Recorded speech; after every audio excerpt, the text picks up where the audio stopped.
There are experiences that even staggers a classic car fan who has seen a lot. A team of Classic Car TV was allowed to visit the complete storage of a former car recycling company for the first time and film it. Vintage parts en masse. Between incredulous amazement and carefree bewilderment, we realized that the extent of a life's work from 1948 until 1987 is slowly strolling past us on crowded shelves, stored in 2 deep stores under the ground and 3 floors skyward. A labyrinth of hallways, intermediate floors, rooms behind doors, attics under narrow sliding covers, and selected terraces are hidden in the big building. New rooms with other classic cars innards unfold behind narrow climbs and steep ladders. And again a shelf. It was once a place of asset stripping, and each little part of a donor car was kept here. It is unsuitable for people with claustrophobia. Any small niche is filled with neatly labeled classic car parts today. How could this immense wealth of components still remain? We travel back in the 1950s. The former owner of the car recovery had taken over the family business founded in 1922 and kept account neatly on any car that was delivered and taken accurately apart.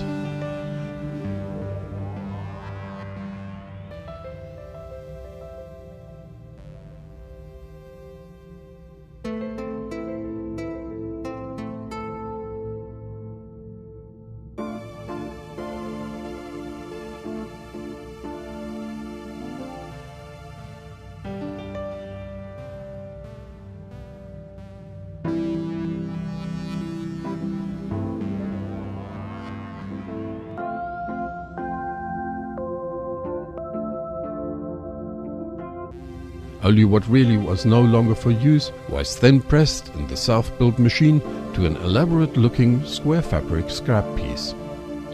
The warehouse was filled with every wear. The front mask occupied more and more space.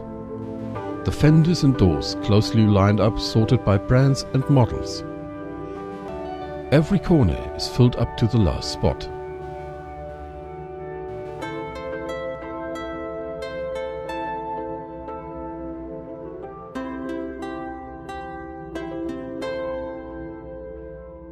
Cylinder heads of all brands crowd the shelves. Yellow label signs which flash between the radiators, instruments and indicators. The make of each alternator and the year of construction are listed on the walls.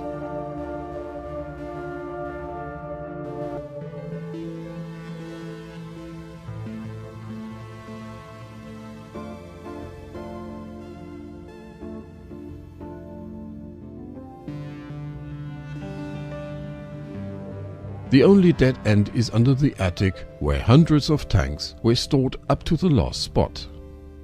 Anyway, a lack of space must have been a chronic problem in those days. If there was no further space, even in the underground, new space was created with a pickaxe and shovel. Passing a hall with Volkswagen Beetle fenders, the way continues into the American hall, where a vast amount of US car parts are lined up. Chevrolet, Mustang, Buick, familiar names and color shades in all shapes.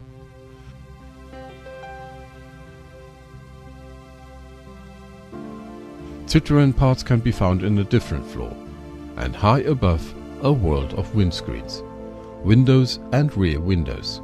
Many shelves seem hardly not accessible.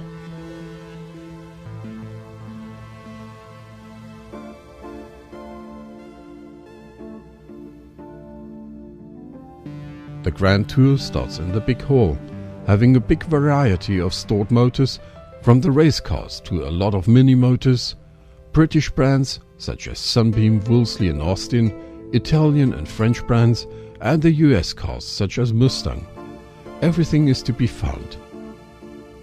The current owner of the estate was surprised himself by the magnitude of what he had taken over 2 years ago.